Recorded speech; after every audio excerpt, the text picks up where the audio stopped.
I think the Elon Musk theory on this one's interesting. What does he say? He says it's not that that AI is evil. It's that it's not constrained by the normal ethics or morality that humanity. Right, where you can ask it to do something, and because it doesn't know any better, it'll do it because you asked it to do it. It's almost like the clumsy genie, right? You rub the lamp, you get 3 wishes, and somebody goes out there and says, I want this thing, and they don't think about the consequences. And so there's movies and stories about how that didn't work out. It comes out to the person behind the computer, right? Like a gun isn't inherently evil, right? Right. If a bad person grabs it and points it at someone and pulls the trigger, it becomes pretty evil.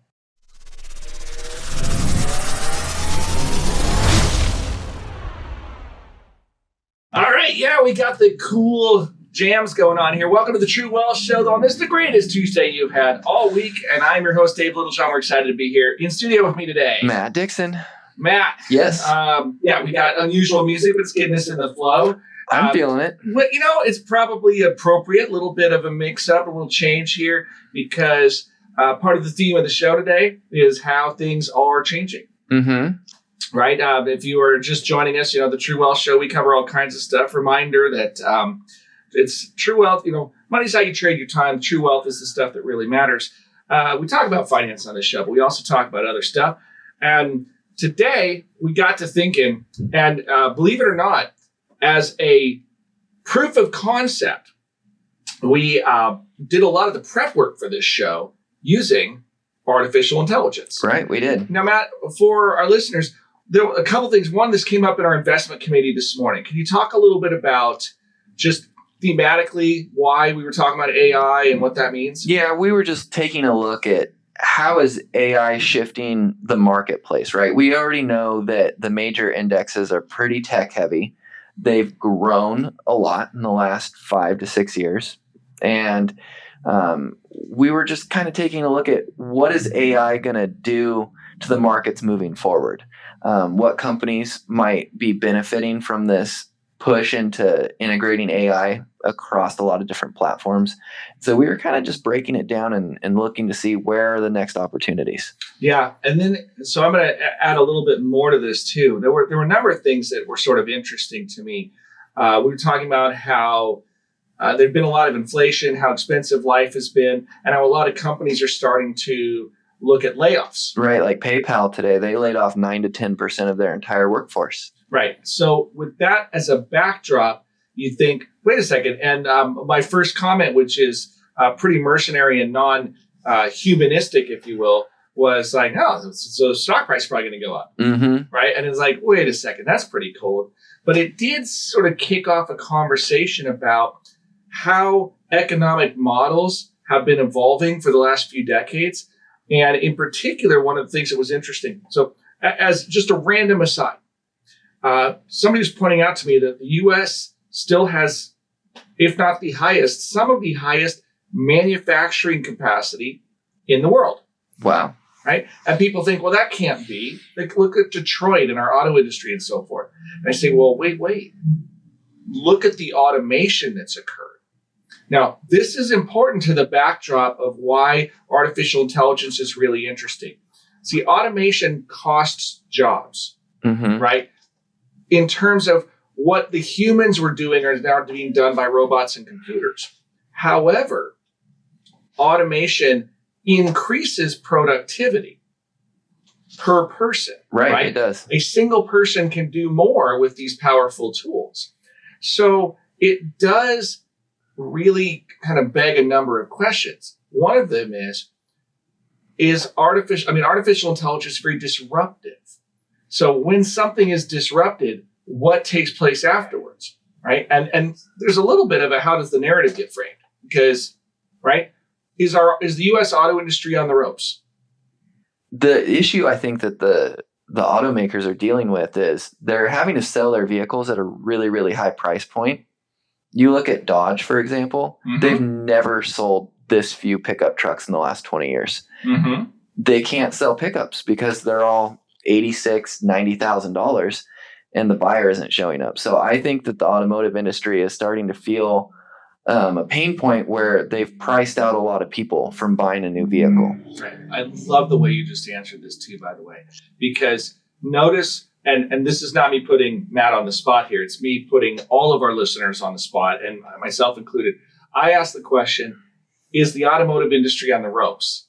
And you didn't answer the question per se, yes or no, right? That you gave the same way that you ask a politician a question and never give you an answer. What I they love give you to is give you more, those. right? Right. And so what did you say? You said, oh, well, there's some real reasons that there's headwinds for the industry. Okay. So is the industry on the ropes? No, because people still need vehicles. Right. So what we have is the current condition of the industry. It's gotten very expensive. Right. For whatever reason, whether it's the cost of the labor that goes into the vehicles or the cost of materials, or it's the reason being 80, I think it was 75 to 80% of the cost of the vehicle is in the electronics, not Right. the metal, not the assembly line cost. It's in the electronics, and everyone wants more gadgets. And if it doesn't have the power lift gate and the headlights that turn when you turn the steering wheel and the heated seats and the electronic start, you're like, well, I can go buy another one that does. So you, consumer, you're the reason partly why. Partly the reason. Yeah. I think that there's a lot of layers into the marketplace now, because the consumer is highly informed and highly sophisticated, but there's also a lot of regulatory red tape. Yep. And keep in mind that it's not just the automotive emissions, industry. Right? Yeah. Like the suppliers that supply the industry have other red tape, right? So you have layers upon layers upon layers. All of those add time, cost, and complexity. Well, and you look at some of the legislation that's come out of DC where, what was it, like some percentage of vehicles, was it 50% of vehicles needed to be, EVs by the year 2032? It was something like that. Congress pushed I think it started in California, and then a lot of states follow the California standards. Well, but yeah, and then it's kind of spread to the federal level. So, you look at Ford; they're losing $36,000 per pickup truck on their Ford Lightning, right? Right. So they're building it in anticipation of this legislation, like coming into effect and changing the course of their business. So they're eating that cost, and guess who's paying that cost? The consumer, because so they got to make more money on their other models that they can actually be profitable on. So you got bad legislation that's also pushing prices higher and causing inflation. So I'll just throw DC under the bus while I can. So all of this to get back to the primary, like where does the AI question fit into this, right? Where does artificial intelligence fit into automotive? And the answer is it depends, right? I mean, in the manufacturing processes and in the way the business is run. Okay. And so why is this so relevant? Why do we want to push on this a little bit? Well, if we're looking at the way some of the biggest players in the industry in terms of the new arrivals, okay? Now, I'm not making a recommendation when I say this. When I talk about, there's a handful I can think of. NVIDIA is one of them. Here's a manufacturer that used to build mostly graphics processors. And that was sort of what drove the business when there was the phenomenon where Bitcoin started going bananas back in the late 2010s. Right. And so you saw the emergence of the crypto landscape. But today, they also make artificial intelligence processors. Right. And so this has really driven demand for their business. And you've seen the stock price really, really escalate. Their earnings have really, really escalated, and they're still struggling to meet demand in some cases. So a lot of people are asking, where does this go? What does it mean? And I'm not talking about stuff like, are we going to have sentient computers that turn on humanity? I'm just talking about, like, between now and where artificial intelligence may go, what does it mean? Right, and who's the company that gets us there? And so that's the question behind it. But then is, what does this mean for all of us in real life? So I want to talk a little bit more about what are real life applications of artificial intelligence, and how might it be potentially a benefit, problem, right? Yeah. And how might it also be beneficial, right? But it turns out there's no artificial intelligence driving this one. We still have a human business that's got to take some time for an advertising break. So what we're going to do, we're going to stick around. You guys stick around. We're going to keep unpacking the conversation about artificial intelligence. Just so you're aware, there will still be a podcast that will get posted. It may be a little later than tomorrow. We shall see. But if you haven't gone out and checked it out, we are now getting this stuff on the YouTube channel as well. Yep. So you'll be able to find it on YouTube and start snooping around that way. So we're talking about AI today, right? Artificial intelligence. And it was kind of fun because we actually were playing with it before we came onto the show and asked ChatGPT, hey, help us write something. And we played with it a bunch and said, no, that's not really that cool. What about this? And we kept asking it questions. It just kept kind of coming up with new and interesting stuff. So it did give us some bullet points for the show and gave us some direction. It's kind of fun to monkey with. Yeah, it is. Right? But before we talk about all of the things that AI could really be great for, I am really curious. What do you think AI could really break? Oh, the fake stuff that isn't real, but it makes it seem super, super realistic. Like, yeah. I don't know if you saw this, but Twitter had to take a bunch of stuff down regarding Taylor Swift and some X-rated content. And it was AI generated, and she's looking to sue the company that produced the stuff that got out on the internet. I mean, you can really kind of damage people, right? Like, you can steal their voice and manipulate a fake phone call to try and steal identity, or to make someone think that your loved one has been kidnapped and that you need some ransom money. There's a lot of ways, where a really powerful tool falls into the wrong hands, and then it's getting leveraged for evil. Yeah. I think that is perhaps one of the scariest things possible. Yeah. They call these the deep fakes, right? Where it's really hard to tell that it's a fraudulent thing. Mm-hmm.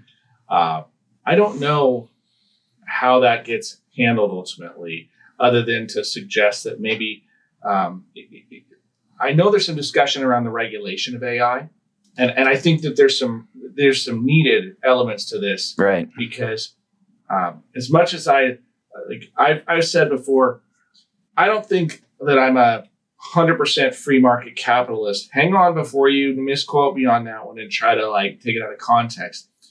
Free market capitalism that's completely unrestrained progresses towards monopolies, which then kills off free market capitalism. Right. So there has to be some regulations for the good of the companies and the people. It's an academically interesting theory. Could you have free market capitalism? I don't think you could, in that ultimately the monopoly no longer has to behave by capitalist principles because there's no competition any longer. Right. There's no price discovery. So it's just supply and demand becomes, we charge whatever I want, and if you're desperate enough for it, you pay it. Mm-hmm. Right? And somebody might say, well, it's still supply and demand. Okay. But if you forbid other people from putting supply in the market, that's no longer free. Right? And so if you have the corner of the entire market on everything, that's why also things like intellectual property, right? Why do we have IP protection? Because we want to make sure that there's incentives for people to come in and protect it enough that it doesn't get knocked off, because monopolies could do that too. So what it does is it protects the weak from the strong. But at some point we need that's I think that's the best way to describe it, is capitalism unrestrained does not protect the weak from the strong. It allows the strong to get stronger and stronger until they're unstoppable. Mm-hmm. And you kind of have seen the natural course of this, where who became the restraint of capitalism became government. And then the government's getting stronger and stronger and stronger. And the question is, at what point does the government become unstoppable? Mm-hmm. And then how do you check that? Right. We're not going to talk about that on the show. It gets dark. Yeah, it does. Okay. So instead, let's talk about the role of putting as little regulation as possible. Small government, I believe, is best. But AI may be in that situation. So I think deepfakes are one of those. Maybe the idea is you have to publish who created the content. It has to be part of it. Is that the content creator and the point of origin is part of that. And that that's a great use case, by the way, for blockchain. Right? If you think about what could blockchain be amazing for, it would be for authenticating something so that you know whether it's real or not. Right. And so if you're wondering, well, what does Bitcoin do? Well, Bitcoin's not the issue here, but blockchain technology that's tokenized, there could be some real value in having incentives for people to maintain a blockchain, which keep in mind, that's a distributed way to validate information amongst lots of people. So it's very hard to forge, right? If you have enough participants in the blockchain process. And it would be a way to authenticate things so that, and you make regulations around say, well, it's not authenticated. It can quickly be dismissed, or, it can be something where you better find a way to authenticate that, or you find yourself in some serious legal hot water for libel, slander, and the like. Yeah.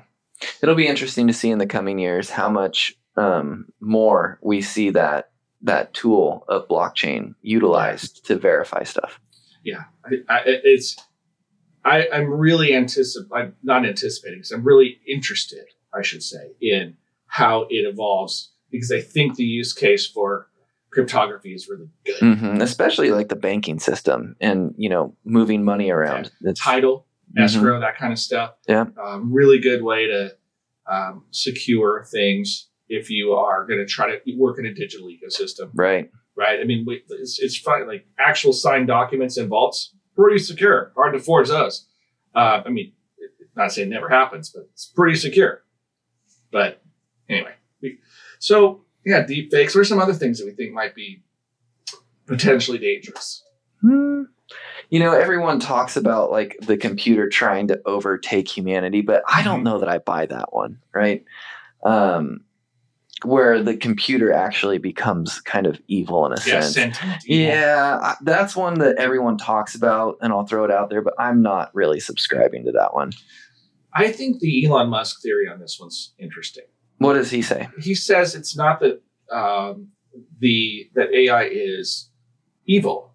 It's that it's not constrained by the normal ethics or morality that humanity. Right, where you can ask it to do something, and because it doesn't know any better, it'll do it because you asked it to do it. It's almost like the clumsy genie, right? You rub the lamp, you get 3 wishes, and somebody goes out there and says, I want this thing, and they don't think about the consequences. And so there's movies and stories about how that didn't work out. It comes out to the person behind the computer, right? Like a gun isn't inherently evil, right? Right. But if a bad person grabs it and points it at someone and pulls the trigger, it becomes pretty evil, right? At that point, it's an inanimate object. Exactly, and so it has different uses. And I don't even buy the argument when somebody says, "No, its only purpose is to do this." Like, no, it's actually not. I mean, that is an intent statement, not a purpose statement. Yeah, and I have a shotgun. Its only purpose is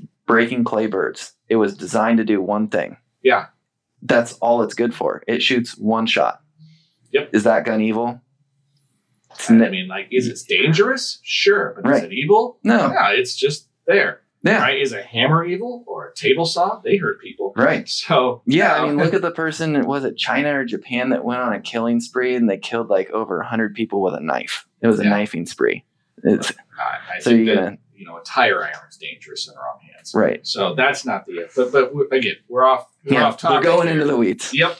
Well, actually, we're not. We're really not, though, because we're talking about, ways. The issue with AI becoming sentient, though. The Elon Musk thing is, when humans want to build a road somewhere, they just scrape the road and build it. And if there's an anthill, tough break for the ants, right?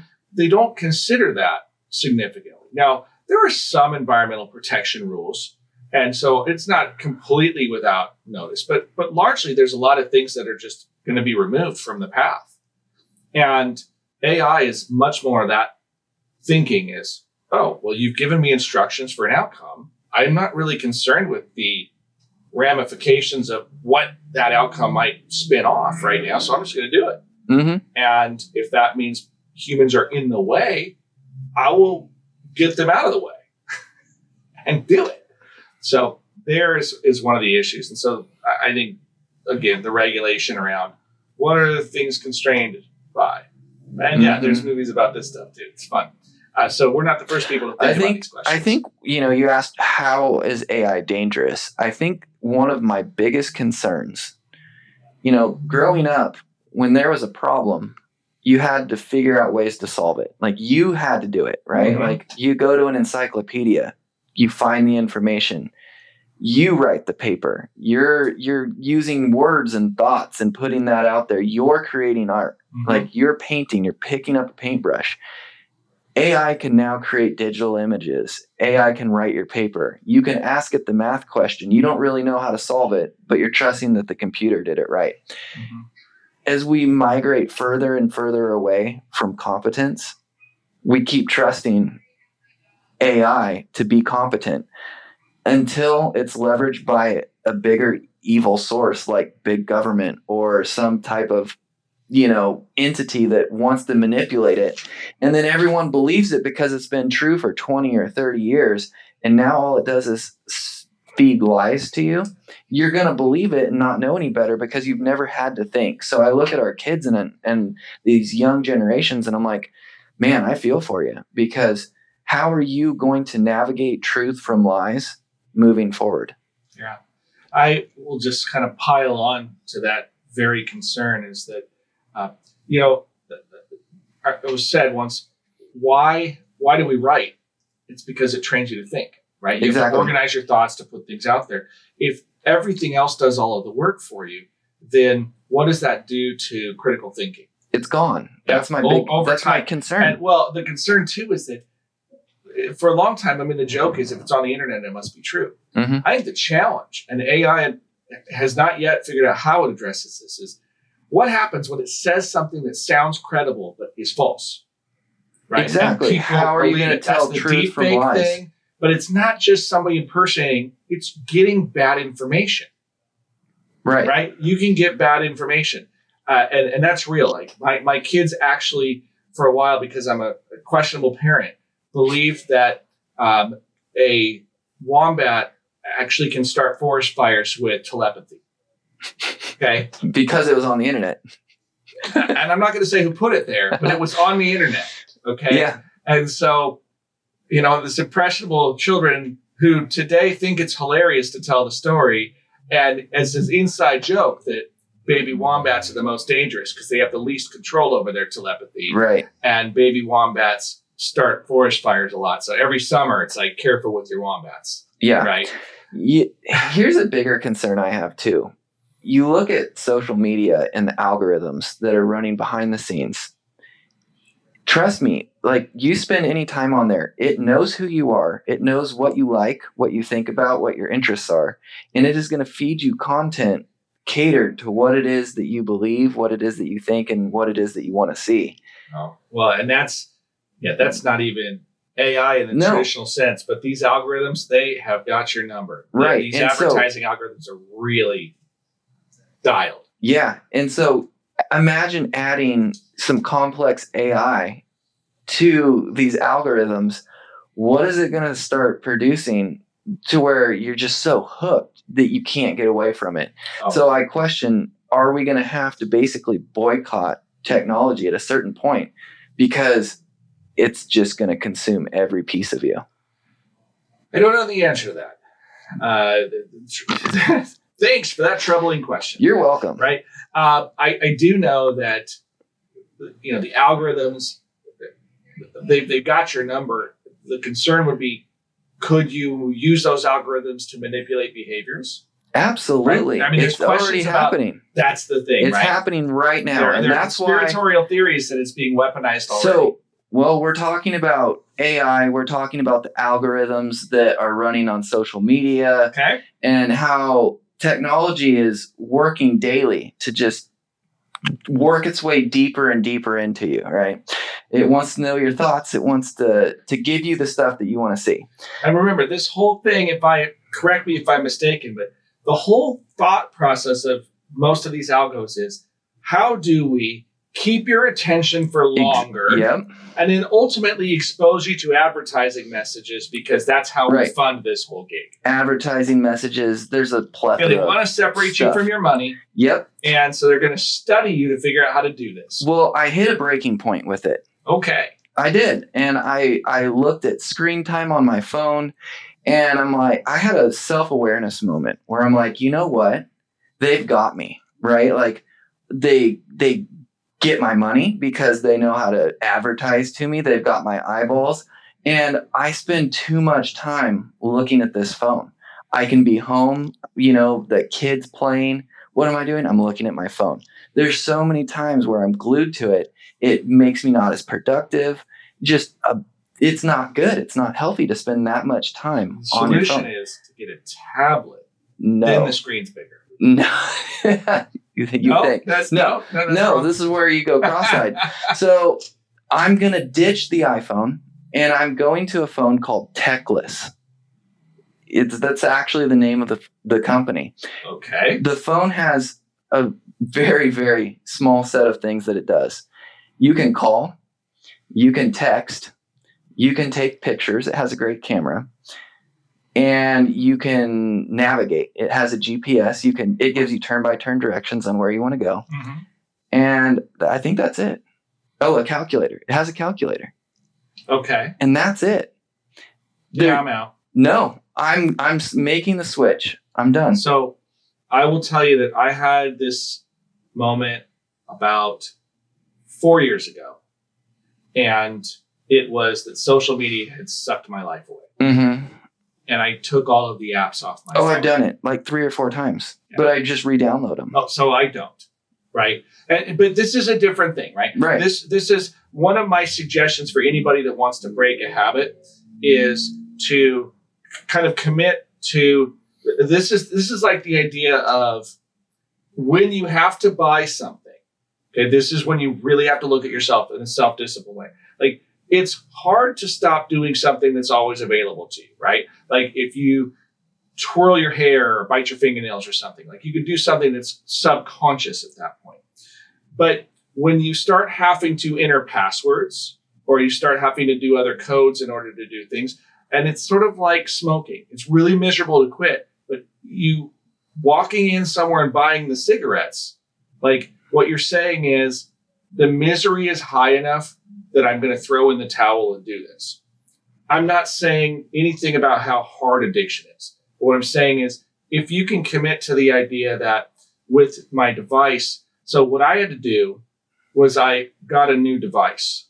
Mm-hmm. And I looked at this device and said, this device is kosher.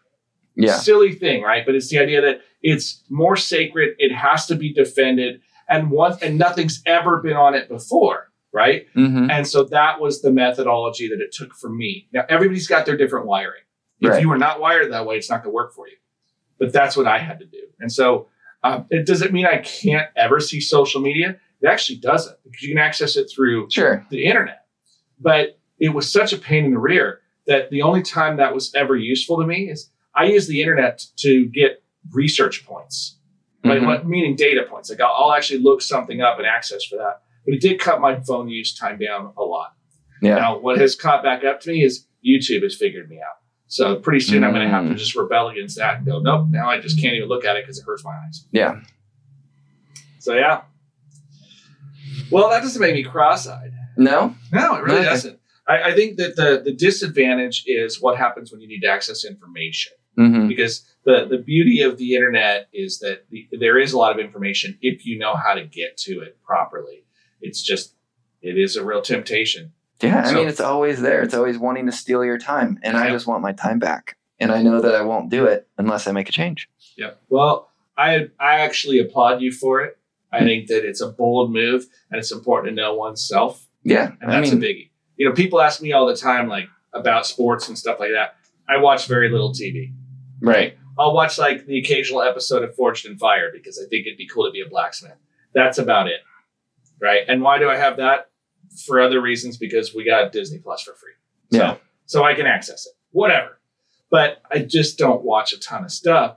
So I got other stuff to do. Mm-hmm. Yeah. So, yeah. Well, good on you for that. Yeah. Time to be more present. All right. Well, let's get back to home base here. Today, we're talking about AI. And for our investors, so AI, we know, has some real dangers. Mm-hmm. But I think it can have some real benefits too. I mean, let me say one other danger, right? A lot of people that, there's jobs out there may not exist the same way anymore with AI. Oh yeah. Right. Job loss will be a thing. Yeah. Like as a financial professional, I look at this and think this is just another thing that for the person that is willing to learn a little bit, you can use AI as a tool to augment your ability to manage your own money better, your financial resources. You can learn and you can do things. My experience with AI so far is that it makes me more effective as a planner, and it helps streamline and save time so that I can spend more time with my client and less time running around in circles chasing data down and weird things. So I think it's an incredible tool for productivity. And that's where I would like to focus for a minute is, like, how can AI be harnessed for good? Like, what does this make possible? Right? Rather than thinking about what does this ruin? Well, what does this make possible that could be amazing? Here's the thing. AI is learning at a rapid rate on how to code. And what would take people hundreds and hundreds of hours to write a code for, this thing can do in minutes. And so when we're trying to build super complex computing programs, AI is going to give people that know how to code a huge leg up, because it's going to save so much time that they're going to be able to accomplish jobs and tasks at a super, super fast rate. And so I think that AI is really just going to be kind of that expediting tool that allows really, really smart people to build really incredible things in really short periods of time. Yeah, I think that you're right. It's this massive tool set. It's this incredible set of resources. And so right now, I keep thinking of AI mostly as software type stuff. It's this information resource that helps you to do things, whether it's, and by the way, like, I'm actually not opposed to having AI write things, as an example. Oh, you need an article written? It's just that you need to have the knowledge and to know if it's good. Well, yeah, to go and discern it, because we talked about this on the show before, right? Information's not the issue. Finding information, it's quality information. Right. How do you filter it, and how do you make it accessible to people? One thing I've noticed is AI oftentimes writes things that comes off as sterile, very boring, sterile, or a little bit oversimplistic. Right. It doesn't give you that juicy content that you need. And it also doesn't necessarily create, now maybe it could, and I just don't know how to do it, but it doesn't create anecdotal stuff that helps with memory aid and learning. It's not inventive. That's the piece that it's missing, right? It can do X, Y, Z, but it's not inventing something new. That's the human element that you can't ever replace, is the ability to think about, 10 steps down the line on how do we get to this goal. That's where I think AI really struggles. Yeah, well, sometimes it doesn't know that there's a problem to solve. Yeah. Right? I mean, if you think about, everybody practically is on social media. Who 20 years ago thought about social media? Very few people thought this was a relevant deal, right? I remember thinking YouTube was like, when Google bought it, saying this is the future of search. And I was like, how is this the future of search? This is such a weird thing. But it wasn't occurring to me that, like, it's the future of how-to videos and a lot of that kind of stuff, where you need to know how to do a thing, not just the information, but the process and how to actually make it happen. It's great for them. Absolutely. Right? And it showcases some personality and engagement. And frankly, it's the way we learn for a lot of people. We're really visual. So it's an easy way to consume it. And so, I mean, they were really visionary about that. And it was great. Yeah. Well, I mean, the vision worked out great for them. I don't know that it's great per se, but it is a great resource for finding stuff. It's also, you got to filter the heck out of it to get to because there's so much opinion in it too. Heck, this show, if you're watching it on YouTube, there's an example of, like, you're getting some information with some personality and some opinion in there, which, what are you going to do? It's just how it works. What are some other ways that you see where maybe, like, in our industry where we're dealing with, financial planning and money management, are there any ways where you see AI specifically in that financial advisory role kind of helping the advisor help the client? Yeah. Data entry, right? We just deal the with stuff that takes forever. We deal with to put mountains of data, right? And so sometimes data analysis to see, hey, is there a piece that's missing? Right? I mean, how many times have you wanted to, you need certain things in order to even create an application or something. AI can review information and documents really quickly, scan for missing signatures or dates and pieces of data that are incongruent. Or help you build a spreadsheet. Yeah, we played that game earlier. Yeah.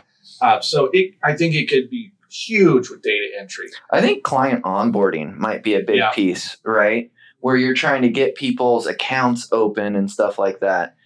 I think that might be a spot where AI kind of opens up some ability to do things faster. Maybe not replace the entire process, but speeding things up.